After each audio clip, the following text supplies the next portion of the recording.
Nous aimons Baha'u'llah parce qu'il nous a unis. Si nous mangeons et travaillons ensemble aujourd'hui, c'est grâce à lui. Baha'u'llah nous permet de comprendre tellement de nouvelles choses.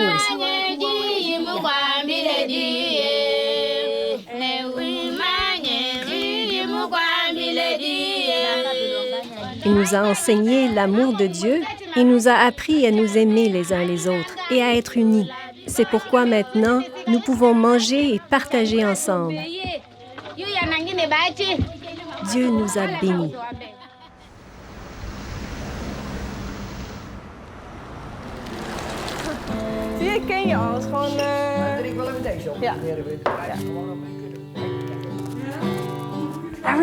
Tout ce que nous faisons maintenant est directement relié à la révélation de Baha'u'llah. Chaque fois qu'on se réunit ou qu'on prie ensemble, on se sent comme dans une très belle communauté où chacun se connaît et où on est tous très liés.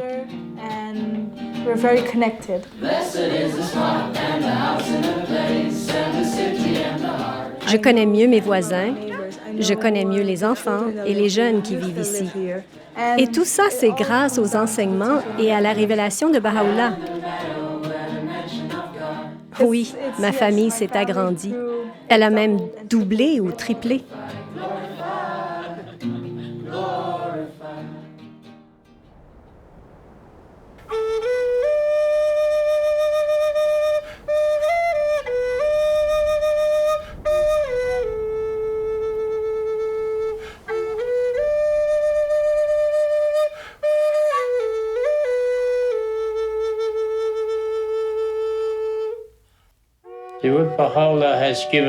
Baha'u'llah nous a expliqué ce que cela signifie d'être un indigène.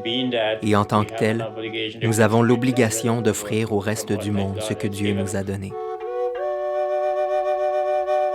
Les derniers prophètes ou messagers de Dieu qui ont vécu parmi nous ont parlé de l'hiver et du printemps. Et Baha'u'llah est ce printemps.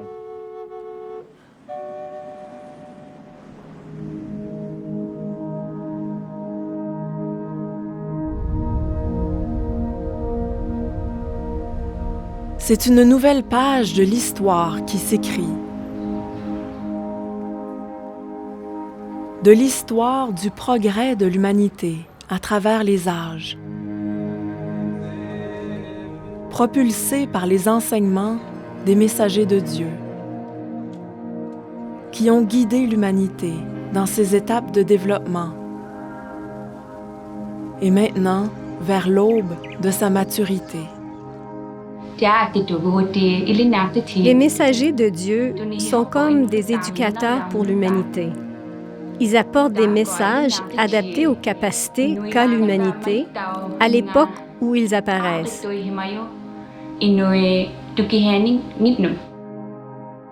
Aujourd'hui est venu le temps de Baha'u'llah, le messager de Dieu pour ce jour.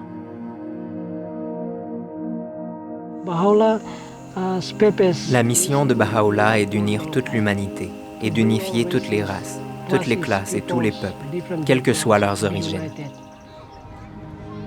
Les enseignements de Baha'u'llah inspirent des millions de personnes et transforment des quartiers, des villages et des villes dans chaque pays du monde.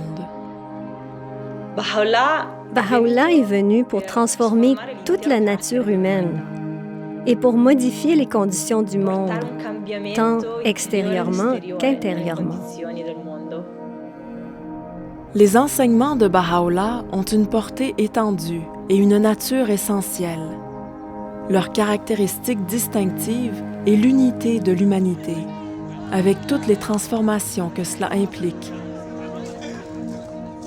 Pour les relations essentielles qui lient peuples et nations, ces enseignements les aident à transcender toute forme de préjugés, à promouvoir l'égalité entre les femmes et les hommes, à secourir les opprimés et à favoriser la justice économique.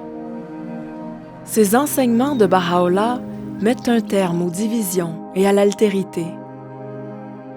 Voici venu le temps de reconnaître que tous les peuples forment une seule et même famille et de construire un monde uni, qui embrasse la diversité de ces peuples. C'est un nouveau chapitre de l'histoire de l'humanité, un chapitre qui a commencé il y a 200 ans.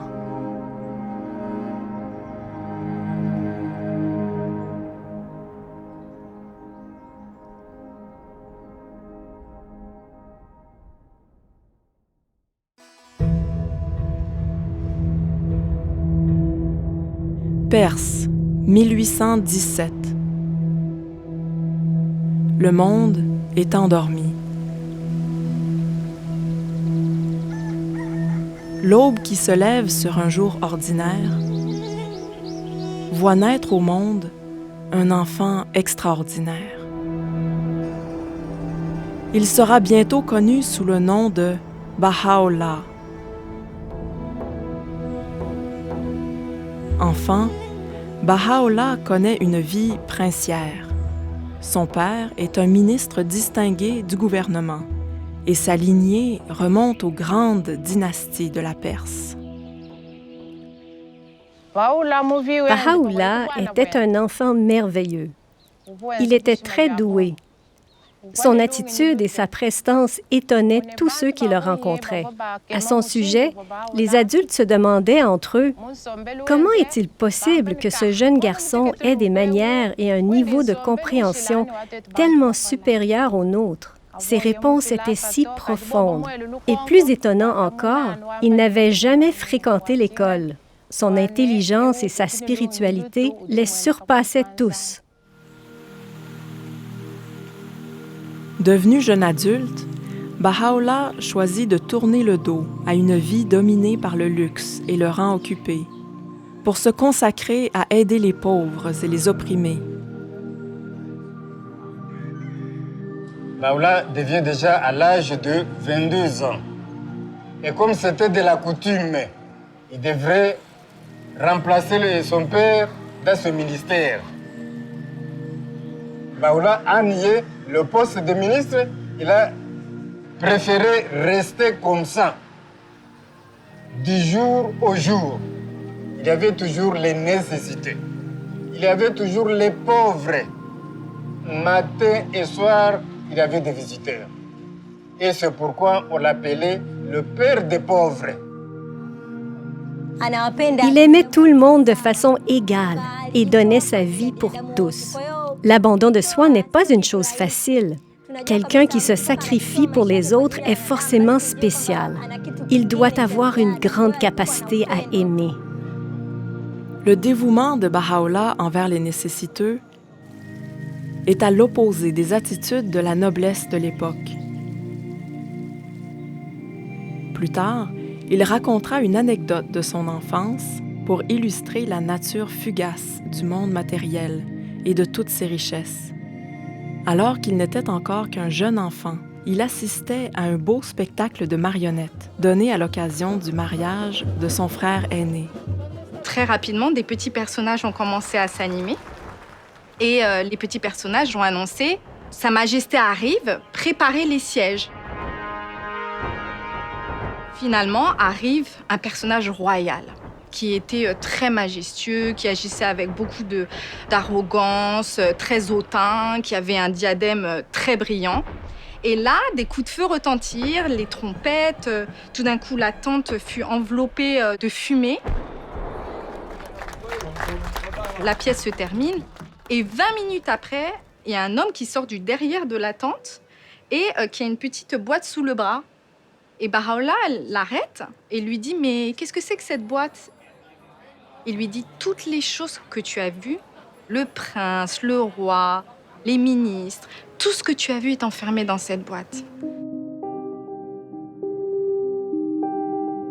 Baha'u'llah raconte cette histoire pour nous aider à comprendre la véritable nature de notre existence physique. Avant peu, ces apparences trompeuses, ces trésors matériels, ces vanités terrestres, ces êtres fiers et outrecuidants, tout finira entre les parois d'une tombe, comme dans cette boîte. Il convient donc à tout homme de discernement de fixer son regard sur le but éternel.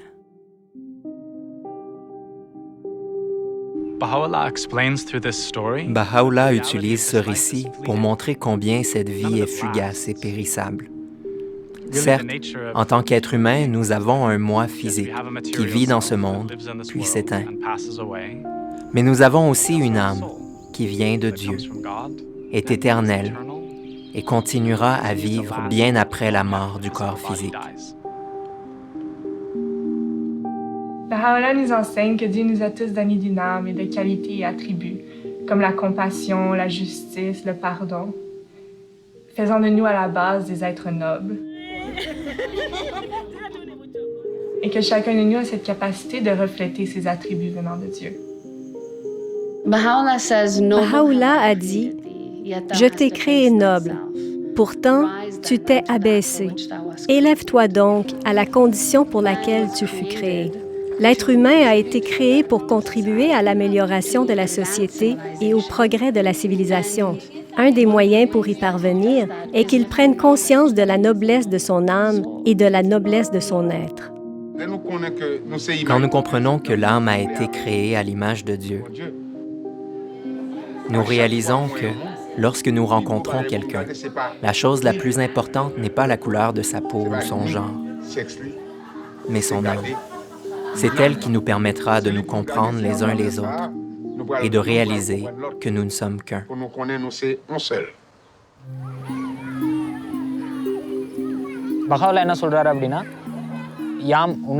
Baha'u'llah a dit « Nous vous avons tous créés de la même poussière pour nous éviter de nous préférer aux autres. » Si chaque homme et chaque femme comprenaient ce concept, tous les peuples du monde s'uniraient et l'égalité entre les hommes et les femmes serait réalisée. Baha'u'llah nous a donné des lois et des principes pour transformer la société. Avant, on pensait que les femmes étaient incapables de prendre des décisions ou d'étudier. Mais aujourd'hui, grâce à la révélation de Baha'u'llah, nous savons maintenant qu'en tant que femmes, nous jouons un rôle extrêmement important dans la participation à la communauté. L'homme et la femme sont comme les deux ailes d'un oiseau, et sans ces deux ailes, l'humanité ne peut pas progresser. Donc, Baha'u'llah a fait de l'égalité entre les hommes et les femmes un prérequis vital pour le progrès en cet âge. Il faut l'accepter. Baha'u'llah a amené des principes pour unir l'humanité. Parce qu'avec toutes ces cultures, tribus, races et coutumes, l'humanité a besoin de principes qui puissent unir tout le monde.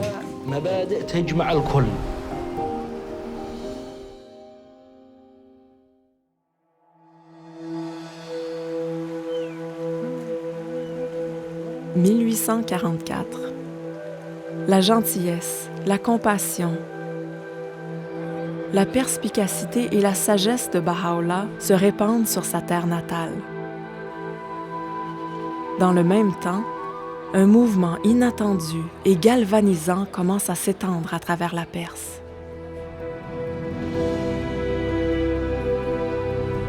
Un jeune homme appelé le Bab, ou la porte, s'était levé pour réveiller l'humanité et préparer le monde au promis de tous les âges.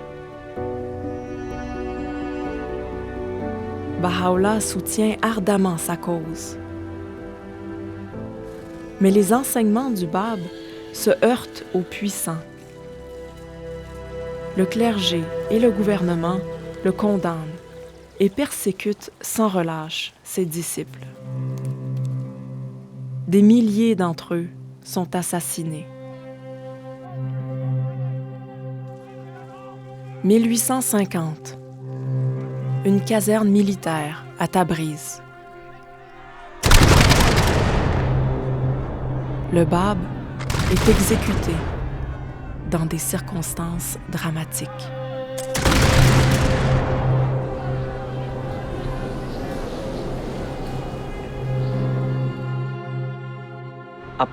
Après l'exécution du Bab, la persécution de ses disciples a continué, faisant encore des milliers de victimes.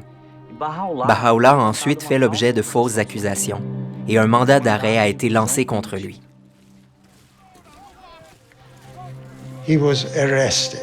Il a été arrêté, il a été enchaîné, frappé. On l'a obligé à traverser la ville pieds nus et on l'a enfermé dans un cachot appelé le Siyah-Chal, ce qui signifie « trou noir ».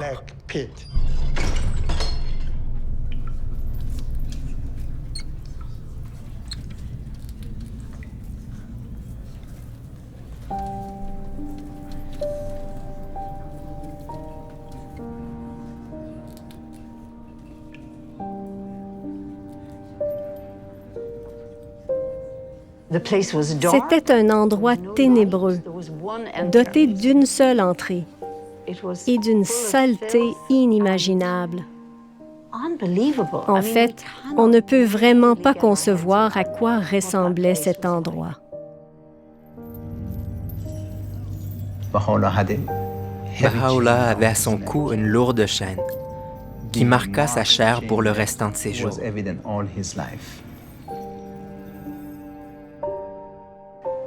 Quand on pense à cette tragédie, ça nous brise le cœur. Les gens attendent pendant de très nombreuses années l'apparition du bien-aimé et ensuite ils lui font subir ça.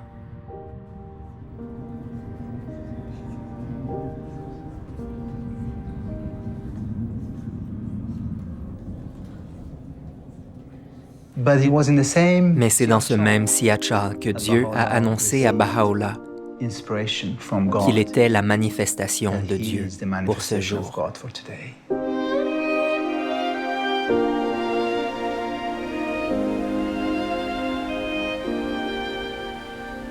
En ces jours où je gisais, retenu dans la prison de Téhéran, alors que le fardeau des chaînes et l'air fétide ne me laissaient que peu de sommeil,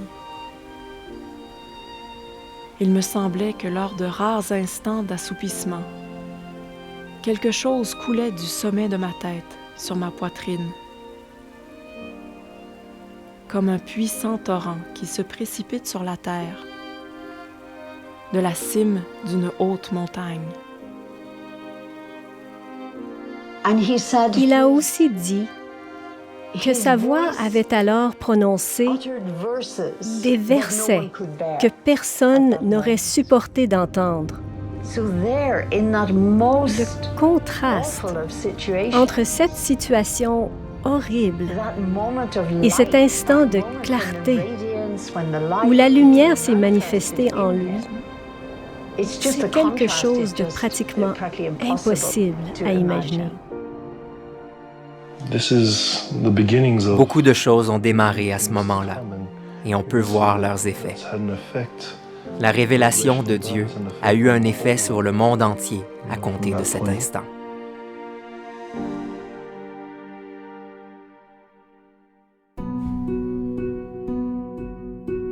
Baha'u'llah endure 4 mois d'intenses souffrances dans le trou noir.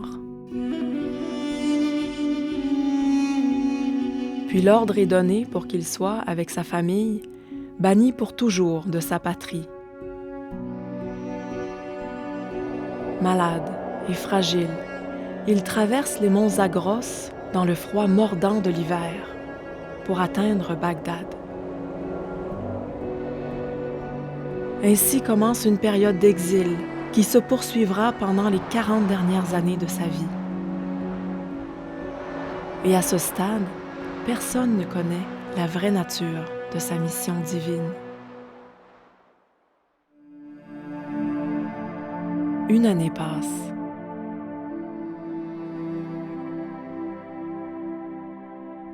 Baha'u'llah s'isole dans les montagnes d'une région reculée du Kurdistan.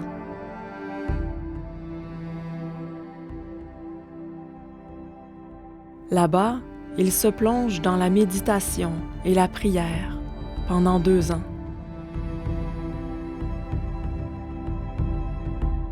Abandonnant mon foyer et tout ce qu'il renfermait, et renonçant à ma vie et à tout ce qui y était relié, je me retirai seul et sans compagnie. Je parcourus le désert de la résignation. Les oiseaux du ciel étaient mes compagnons et les bêtes des champs mes partenaires. Cet épisode rappelle la méditation de Bouddha à Bodh Gaya, les 40 jours et 40 nuits de Jésus dans le désert et la retraite de Mahomet sur la montagne de Nour. Avec le temps, les habitants de la région découvrent la présence de Baha'u'llah et bientôt toute la contrée résonne d'histoires au sujet de sa grandeur. Ces 2 années qu'il a passées chez nous, dans ces montagnes, ces vallées et ces grottes, ont été les plus sereines de sa vie. Imaginez le contraste. Ici, il a eu une vie très rude et difficile, et pourtant, ça a été ses 2 seules années de paix. Génération après génération, son souvenir est resté vivace dans la mémoire des gens. Et ils en parlent encore aujourd'hui.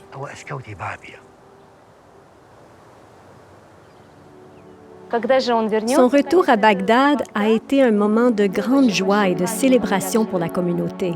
Et bien sûr, la personnalité de Baha'u'llah attirait tout le monde. Ceux qui entendaient parler de lui venaient le voir pour lui parler. Et beaucoup lui demandaient conseil. Pendant son séjour à Bagdad, Baha'u'llah a reçu la visite de nombreuses personnes et les a toutes accueillies avec beaucoup d'amour.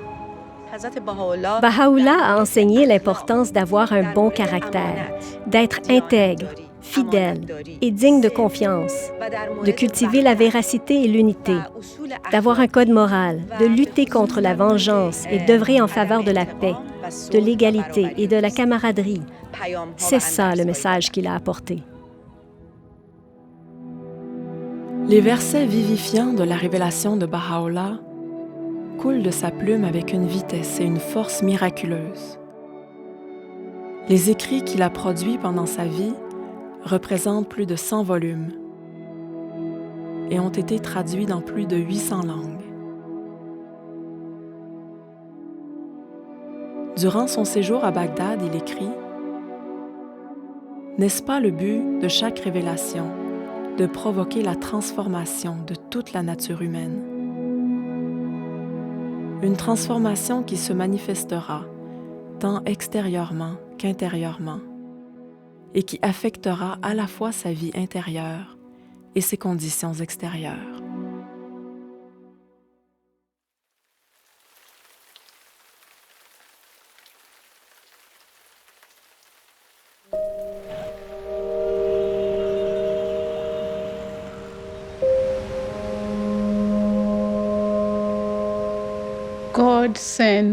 Dieu nous envoie des messagers ou éducateurs divins, et chacun vient avec une parole révélée qui émane de Dieu.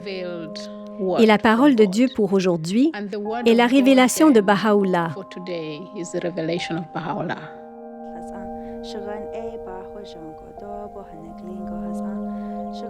La parole de Dieu a le pouvoir de changer l'âme humaine.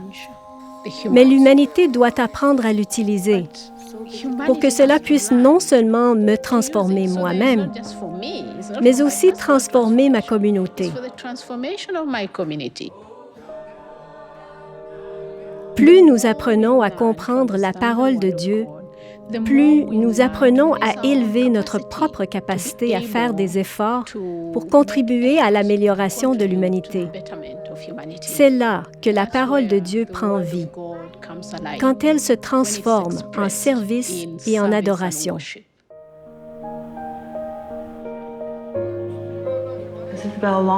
La révélation de Baha'u'llah ne peut pas être exprimée par des mots, ni même être décrite.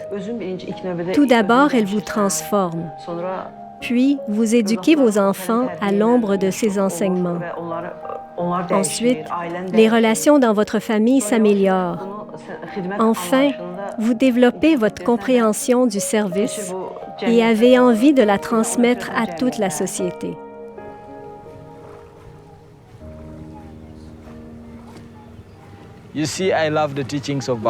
J'aime quand Baha'u'llah nous dit que nous sommes comme un jardin de fleurs, de couleurs et de formes différentes. Ça nous permet de comprendre que nous ne sommes qu'un et que nous devons donc œuvrer en faveur de cette unité. En ce faisant, en travaillant à l'unité, nous servons et aidons les autres. De nos jours, c'est si facile de se laisser absorber par nos propres difficultés ou désirs et de ne vivre qu'autour de cela. Baha'u'llah nous invite à nous détourner de nous-mêmes et à penser aux autres. On se rend vite compte que le bonheur n'arrive pas quand on poursuit ses propres désirs, mais plutôt quand on aide une autre personne ou qu'on lui permet d'accomplir quelque chose qu'elle n'aurait pas pu faire autrement. Pouvoir rendre service à la communauté et encourager d'autres à faire de même a vraiment changé mon état d'esprit. J'aime beaucoup la citation de Baha'u'llah qui dit « L'amélioration du monde peut être réalisée par des actes purs et bons, par une conduite louable et bienséante. » Je me demande alors quelles bonnes actions je vais pouvoir accomplir au quotidien et quelle est l'action qui plaira à Dieu, que je pourrai mettre en pratique dans ma vie et celle de ma communauté. Aujourd'hui, notre but dans la vie, c'est le service. Il y a encore du racisme entre les Noirs et les Blancs, et même entre nationalités différentes. Mais quand on se rassemble tous autour de ce lien, on peut amener l'unité dans cette communauté et dans le monde.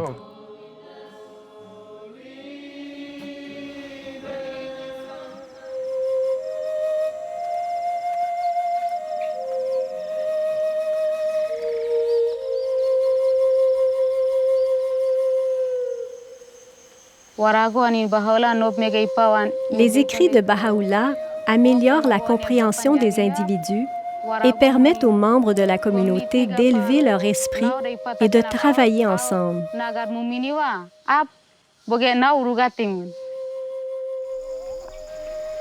Ce qui me réjouit dans ma communauté, c'est de voir que quand les gens se témoignent de l'amour et de l'unité et interagissent entre eux, ils partagent leurs connaissances et apprennent les uns des autres.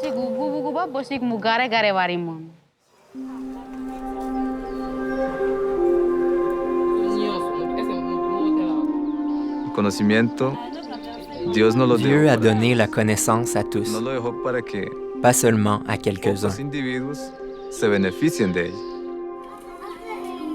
L'habilitation passe par la connaissance de qui je suis, de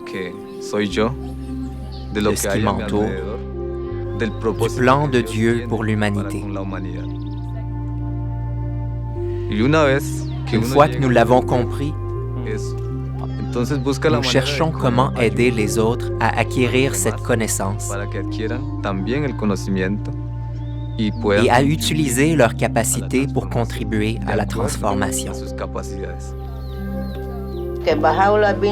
Baha'u'llah est venu pour enseigner aux pauvres, les guérir et aider les faibles.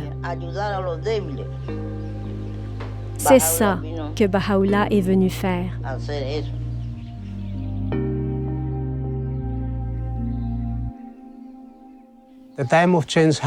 L'heure du changement est venue. Les vieilles habitudes sont dépassées.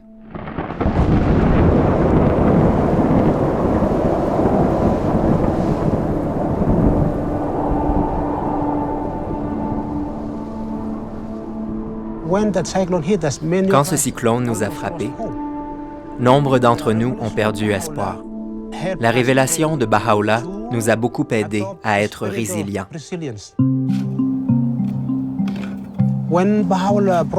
Quand cette révélation est arrivée sur l'île de Tanna, elle a eu un impact énorme.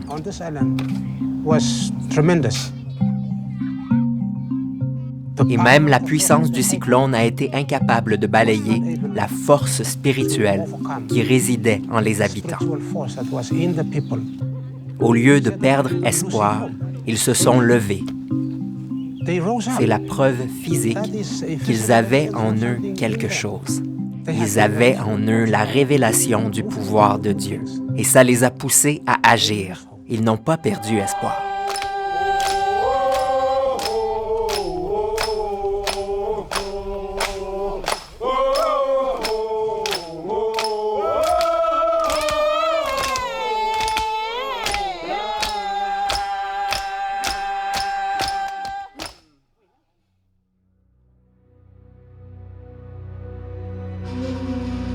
« 1863. L'influence de Baha'u'llah et de ses enseignements continue de susciter la colère des autorités perses. À leur demande pressante, le sultan ottoman l'exile encore plus loin de sa terre natale.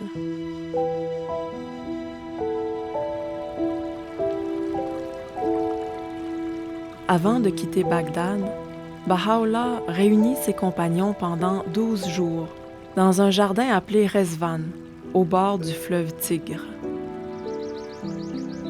C'est là, sous sa tente plantée le long des sentiers bordés de roses, que Baha'u'llah proclame pour la première fois qu'il est le messager de Dieu pour ce jour.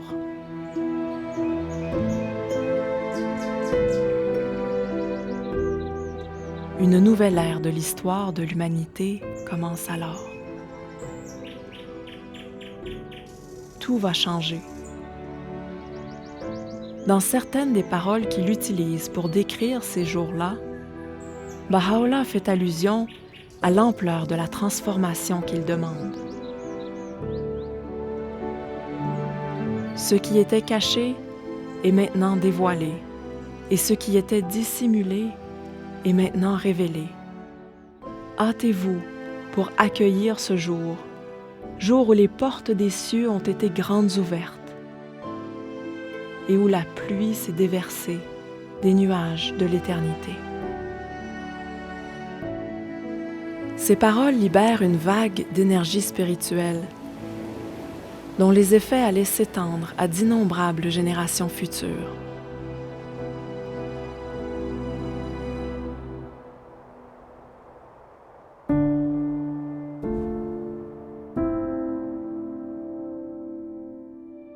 Baha'u'llah est exilé avec sa famille et ses compagnons au fin fond de l'Empire ottoman. D'abord à Istanbul, puis à Edirne. Les autorités espèrent éradiquer définitivement sa foi. Mais l'influence de Baha'u'llah s'avère irrésistible. Les années passent. En 1868, il est de nouveau banni, cette fois dans une dure colonie isolée, aux confins de l'Empire ottoman, la ville-prison de Akka.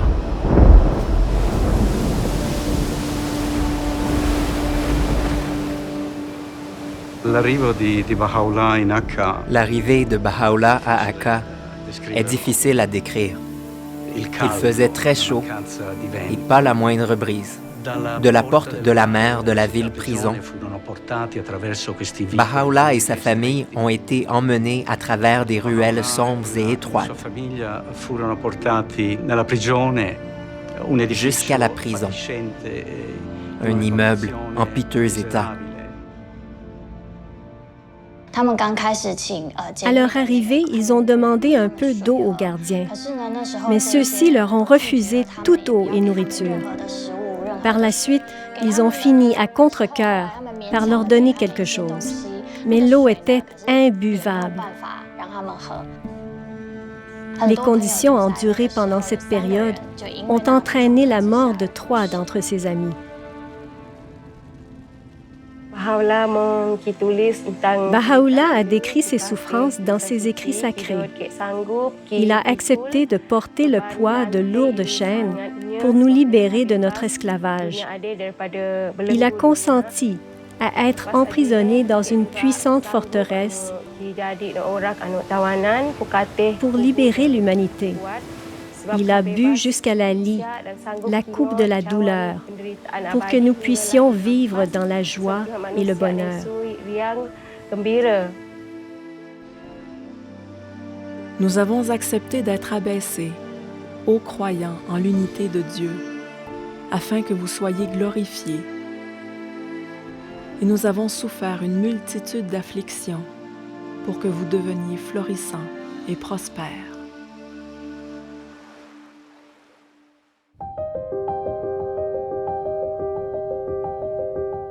C'est au cours de son exil et de son emprisonnement que Baha'u'llah écrit aux rois et aux dirigeants de l'époque, proclamant ouvertement son rang de messager de Dieu pour ce jour. Baha'u'llah a écrit ces lettres aux rois et aux dirigeants du monde à une époque où le monde était divisé en empires, gouverné par une poignée de dirigeants. Baha'u'llah a appelé ses dirigeants à quelque chose de très important. Il leur a demandé de faire la paix et de s'assurer que les puissants du monde n'oppressent pas leurs sujets. C'est vraiment remarquable que ce prisonnier ait pu, dans des conditions aussi effroyables, écrire aux dirigeants et aux rois de l'époque pour leur prodiguer des conseils sur comment gouverner leurs sujets avec compassion et justice.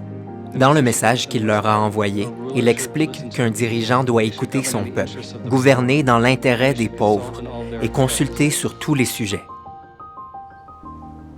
Le principe de la consultation consiste à prendre des décisions d'une manière qui permette aux individus de se concentrer sur la recherche de la vérité et du bien commun.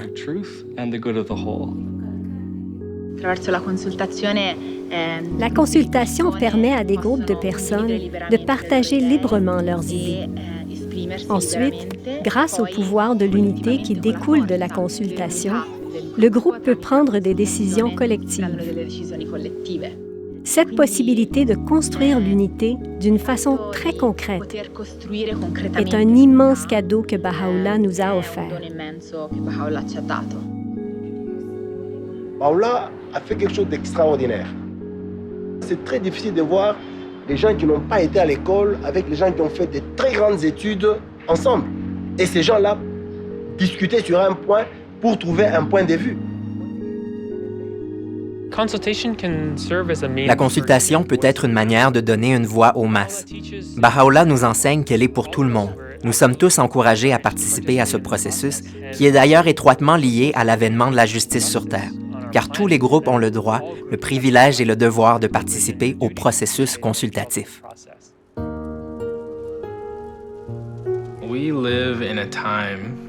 Nous vivons à une époque où il devient de plus en plus difficile de cacher tous ceux qui souffrent dans le monde. Toutes les injustices, tous les défis auxquels l'humanité fait face. Nous ne voulons pas simplement éradiquer l'injustice. Nous voulons construire la justice. Quand nous nous réunissons avec d'autres pour trouver des stratégies, des solutions et des manières de résoudre les défis complexes auxquels la société est confrontée, nous devons le faire d'une façon qui construise l'unité, renforce la collaboration et favorise le consensus. Baha'u'llah nous enseigne que la capacité à faire preuve de justice, cette faculté qu'a notre âme de distinguer la vérité de l'erreur, d'être impartial et de traiter les autres avec équité, est essentielle à ce processus. Et que la justice est même le meilleur instrument pour établir l'unité.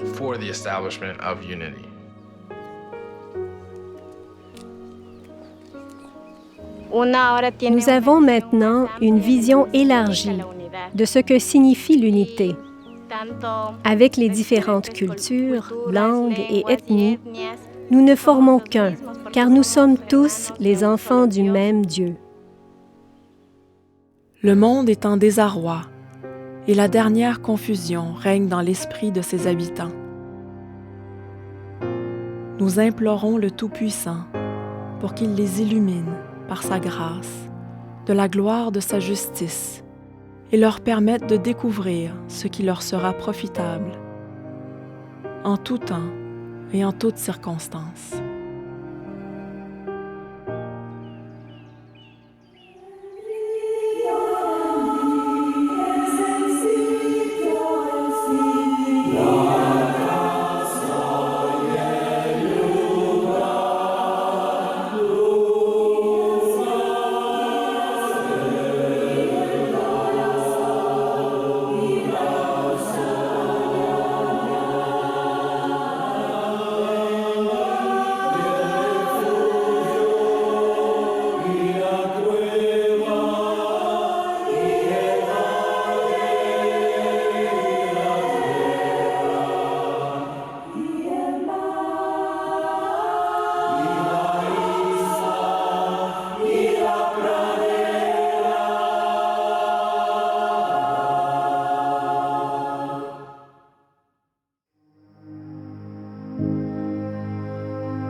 Baha'u'llah passe 9 années incarcéré derrière les murs de la ville-prison de Akka. Au fil du temps, les dirigeants de la ville finissent par l'aimer et l'admirer. Ils décident même d'ignorer les ordres du sultan et supplient Baha'u'llah de quitter la ville-prison. Finalement, il se résoudra à franchir les portes de la ville pour se rendre dans un lieu appelé Baji. Pendant les 12 dernières années de sa vie, Baha'u'llah a vécu à Baji. Il y a reçu la visite de nombreuses personnalités. L'une d'entre elles était Edward Granville Brown, professeur à l'université de Cambridge, qui raconta sa première rencontre et la très forte impression qu'elle lui laissa.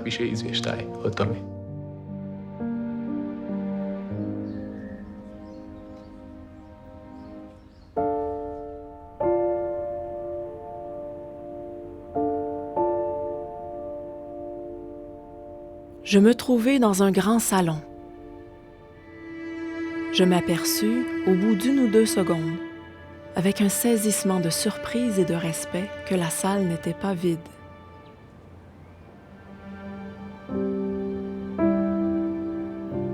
Dans l'angle du divan, placé contre le mur, était assis un personnage étrange et vénérable.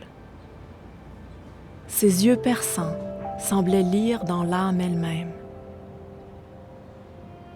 Nul besoin de demander en présence de qui je me trouvais, tandis que je m'inclinais devant celui qui est l'objet d'une dévotion et d'un amour que les rois pourraient envier et auquel les empereurs aspireraient en vain. Une voix douce et solennelle me pria de m'asseoir et continua en ces termes.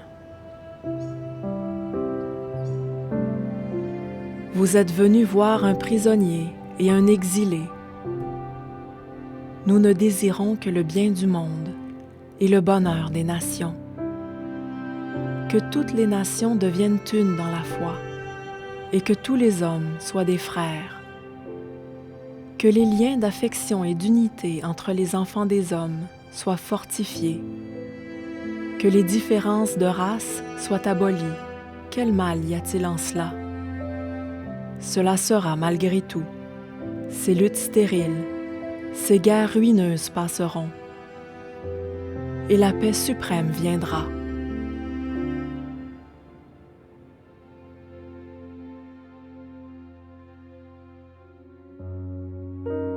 Mai 1892. Après 40 années de souffrance et d'exil pour sauver l'humanité, Baha'u'llah décède ici, à Baji. Sa dernière demeure, désormais restaurée et embellie, est le cœur spirituel de sa foi et un lieu de pèlerinage pour des millions de personnes du monde entier qui s'efforcent, jour après jour, d'appliquer dans leur communauté les enseignements de Baha'u'llah sur l'unité, la justice et l'égalité.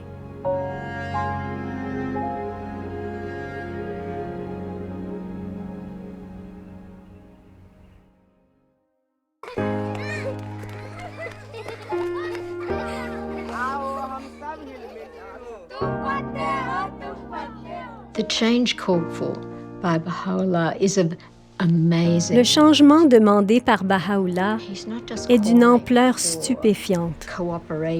Il appelle non seulement à la coopération dans les structures sociales et les relations interpersonnelles, mais encore à une reconceptualisation ou une redéfinition des relations afin qu'elles incarnent le principe de l'unité de l'humanité. Pour cela, il va falloir collaborer et interagir les uns avec les autres, puis tirer des leçons de l'expérience, avant d'évaluer tout cela à la lumière de cette vision immense et formidable.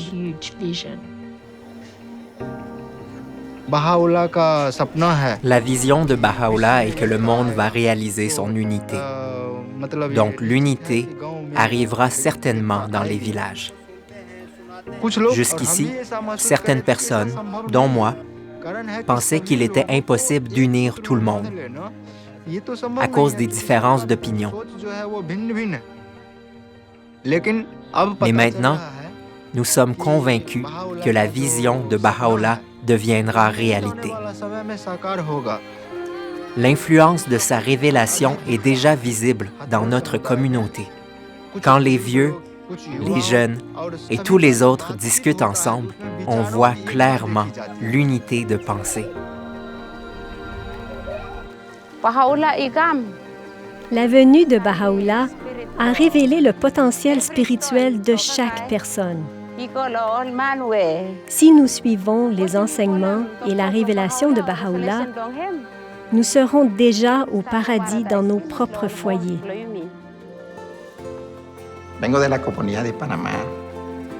Je viens du Panama, d'une communauté indigène qui était frappée par l'analphabétisme. Quand la révélation de Baha'u'llah est arrivée ici, elle a influencé la pensée et la culture. Elle a transformé les personnes de l'intérieur. Baha'u'llah parle du rôle de l'éducation pour une famille, un peuple, une race. Et pour la première fois, les amis ont compris que l'éducation était un puissant flambeau pour leur libération. Si la révélation de Baha'u'llah a pu, telle une puissante lumière, transformer une communauté comme la nôtre, ne pourra-t-elle pas transformer n'importe quelle communauté à travers le monde?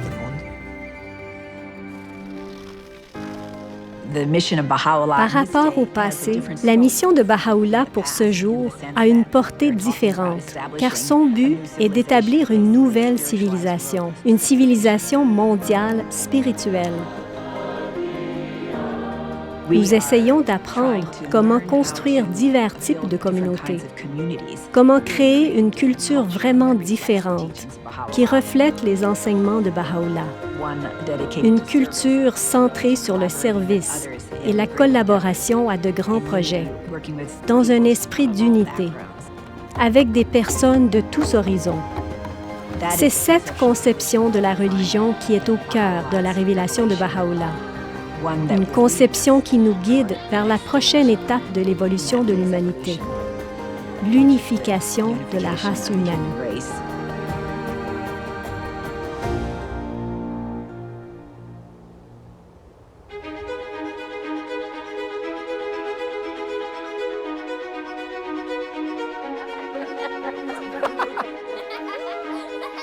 C'est une nouvelle page de l'histoire qui s'écrit. De l'histoire de la rencontre de l'humanité avec Dieu, qui se déroule partout dans le monde,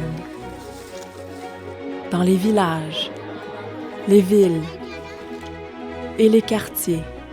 Une rencontre où chaque âme est un participant essentiel. Une rencontre pleine de promesses, illuminée par les mots de Baha'u'llah. Béni est celui qui préfère son frère à lui-même. Dans le jardin de ton cœur, ne plante que la rose de l'amour. Vous êtes les fruits d'un même arbre, les feuilles d'une même branche.